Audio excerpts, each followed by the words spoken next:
Ndryshe. Keni ardhur në Ndryshe këtu në Top Albania Radio. Unë kam 3 ditë plakë, kam menjën tjetër vend, po do ta marrin vesh të gjithë dëgjuesit dhe shikuesit se çfarë. Po Elona ka 3 ditë që është në ajër, i themi ne. Unë jam vetëm në mëngjes drektar Noizi. Po gjithsesi ne do përshëndesim gjithë ata që po na ndjekin këto momente dhe sidomos ju që jeni nëpër makina veçanërisht. Taksistja sot që më sollin radio ta. Taksistja? Po, taksistë vajz, po, edhe tha, mua vjen shumë mirë tha se te emisioni juaj ju që në fillim na përshëndesnin neve. Po. Edhe përshëndesim prap. Vetëm femrat që janë taksiste. Gocat janë taksiste i përshëndesim në veçantë. Po dhe gjithë ata që janë në rrugë sepse do të kemi një emision sot, domethënë ndryshe nga çdo herë tjetër. Ndryshe të ndrysheve të ndryshme. Ajo që më ka bërë më shumë përshtypje, më ka bërë që është i vetmi artist që ka ardhur gjysor parë. Është i vetmi artist kaq korrekt, kaq i sjellshëm, kaq i dashur. Domethënë gjithë ato. Mos bëj shumë elozhe se nuk i ka qef shumë. Nuk bëj elozhe, e di që nuk i ka qef shumë, po unë gjithmonë them të vërtetë. Unë jam e vërteta, edhe them dhe e di, them atë që ndjej. Java jote ka qenë kështu 3 ditë e fundit me Noizin në mendje. Me Noizin në mendje. 4 ditë të tjera? 4 ditë të tjera. Me Lorenzin në mendje.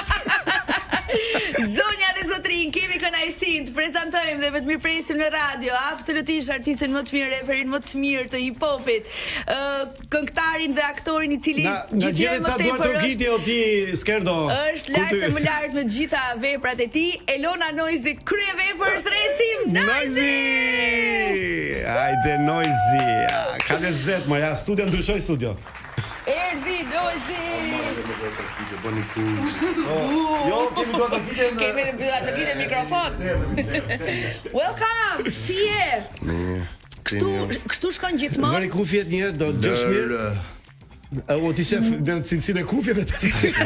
Si janë? Si duken? Bukur, ë? Bukur, like. Cilësor, ë? Noiz. Mirë se erdhe. Mirë se gjeta. Je ky djali korrekt gjithmonë kur shkon në një takim, në një festë, në një intervistë? Besoj që po, shumicën e rasteve, po, vetëm avionët si kam punë. Si ke mirë punën? Si ka mirë punë. Të lën apo i lë? Se shqiptarët e kanë kështu gjithmonë kur më la treni ose më la avionin. Shiko, jeta natës është pak e vështirë, ato që jetojnë e kuptojnë se çfarë po flas. Po zakonisht më lën avioni. Mos më thuaj se edhe unë dikur kam bërë jetë natë. Kur isha i ri. E mos e ti bën akoma jetë natë. Ku bëjmë? E mos e bën. A vashti. Ke shku te Noizi për shkakun, ke një nga mbrëmjet e Noizit? Kur kam qelluar, pse? Ke qelluar. Unë jam fan si Noizit në radh parë si çun, pastaj si muzikant. Rigels Rajku që kam përshtypjen vetëm mami mund të trasi në një Rigels kur të jetë me nerva shumë. Edhe baçi kur është me nerva për shembull. Rigels. Gëls. Po. A prindi po të thua emër të gjatë, do thotë që është me nerva. Sidomos me mbiemër. Ku thot por me dhe me mbiemër. Po, me datlindje. Është me nerva. Ai nervozon ti shpesh ata ja. S'ka arsye. Jo, tani se di. Jo, më thon drejtën, Gjë këtë mikrofonin mund ta mbash sepse nga larg mund të kisha mos interferon, jo, ke shumë mirë aty. Shiko, jeta ime është pak e ndron si moti në Angli për shembull, që brenda 4 Brenda një dite ka 4 stine. Ka 4 stine edhe situata jetës time është pak si shumë e shpejt, më shumë se ç'duhet. Edhe mund t'i mërzis nganjëherë. Po mirë, më tani të gjithë i mërzisin prind nga njerë. Me që jemi te Anglia në moshën 11 vjeçare ti dhe familja u vendosët në Angli, di në një lagje e famkeqe. Se do bësh një bio të shkurtër ti? Do bëj një bio të shkurtër të Noizit, vetëm 11 vjeç në këtë lagja e të Fordëve ishte atëherë dhe Noiz. Jo, ishte lagja të Fordëve, ishte lagja ku Anglia çonte emigrantët në atë zonë. Ishte tim ghetto. Ti drejtonte ande, ë? Po normal se atë nuk çon Rolling Hill në Tiranë. Kur shkon do të çon për shembull sa 11 vjeç? 10 për 11, po. 10 për 11, shumë i vogël. Aty u frymzove për grupin OTR? Shiko, kur shkon atë moshë ti mëson gjëra të vogla dhe siç kemi pas ne në Shqipëri lojrat me kuzhineta, me karrocë me kuzhineta ose me kopaca, edhe ato kanë lojrat e veta. Dhe lojrat atyre është bëjmë James ato i kanë kalu problemet tona, kupton? Ata kanë probleme luksi.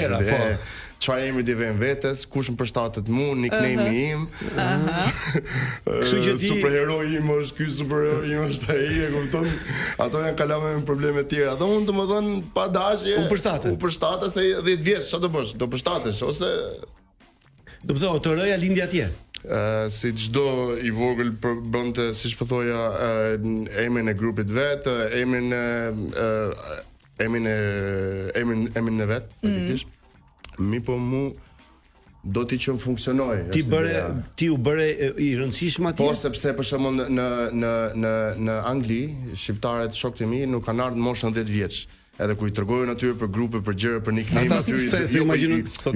ju dukshin gjëra jo të rëndësishme, sepse ata kishin greater problem, sepse ishin pa prindër, jo do ishin punë, jo do shkosh njerëz me probleme të tjera komplet me ato që ke pasur. Eksakt, sepse unë kam shku i vogël, ata kanë ardhur, është diferencë e madhe kur ti je pa prind, siç ishin shokët e mi, edhe unë isha me prind dhe isha 10 vjeç, ato kanë ardhur 15-16 vjeç. Already built, se më thonë, të ndërtuar, të rritur. Ishin të rritur mjaftueshëm për me pas një far halli ose një lloj problemi ose një lloj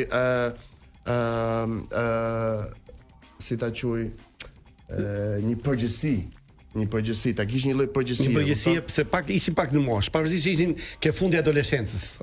Pastaj aty Nois ti krijove pasionin për grupin dhe pasionin për street fight. Ju tregoja çunave, ju mësoja për shemb ato që sapo vishin nga Shqipëria, sa ato muhabete kishim ne. Grupi gjithë shqiptar ishin apo? Shumica shqiptar, po. Shqiptarët edhe në Kosovë shqiptar. Shqiptarët në Kosovë edhe Maqedoni. Jo angles për shkak. Ka pas këto fillun ndodhin më vonë, domethënë kur filloi grupi të marrë një super emër dhe i këto ishin domethënë fansat e luksit, pa ne donin edhe këto të bëshin pjesë e jona, nuk ishim ato shqiptarët që hik mos rri me ne ose rri mos ha buk afër ne sepse ti je në shkollë, më ka ndodhur kjo, ti je refugjat, nuk du me tu. Okej, domethënë ndroi pjaca mas ndoshta një dekade. Nuk ishim në ato që nuk u pranoshim shoqëri, ishim ne që zgjidhshim a doni të vini ju apo s'doni të jemi, s'donim ne që të ishit ju pranin ton. Po ti aty krijove edhe pasionin për street fight, 15 ndeshje, 15 fitore. Në atë lagje, këto janë gjërat që servohen falas dhe shumë lirë. Muzika është falas, boksi është shumë i lirë. Futbollin nuk ishte shanse. Është shumë i rrallë dilje futbollist nga lagje. Nga lagje. Muzika të vite falas sepse shtypte njëri play dhe ti vazhdon aty rabadum bësh freestyle naty. Ndërkohë që boksi ishte 1 pound dita.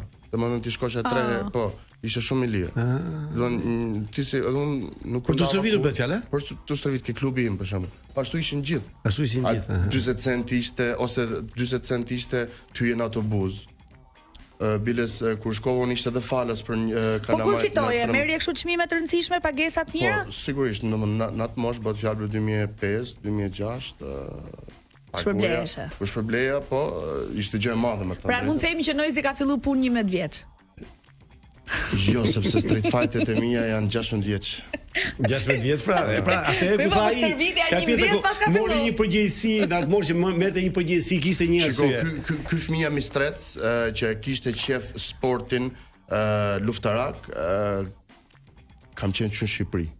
Edhe në momentin kur ajo më mor nga jeta ime, unë ndjeva një moment shumë bosh kur isha në Angli dhe doja të ktheja se s'bën sepse kisha atë rutinën time e kalamajve që një moment u rishin tokë, ishin majt pemës, ishin majt qatis, ishin majt një gjë ose të lu futboll ose të lut syllambyllash ose shumë energjik si fëmijë, kupton? Po bëhet fjalë për 80-at, filma fëmijë 86-s edhe më lart ose 80-at e më lart. Edhe ai fenomen sot mungon, po ti vesh re, nuk ka më kalamajt fort. Kalamajt ekstrem të fort.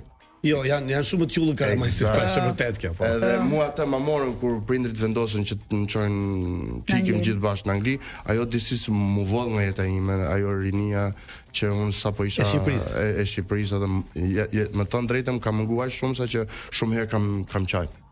Ne ke përjetuar jo, tmerrsisht keq. Shumë keq. Për këtë kalamanin Mistrec edhe për këto vite do të flasim pas publicitetit. Pas publicitetit? Ka shpejt vjen publiciteti parë? Mirë, rregull, okay.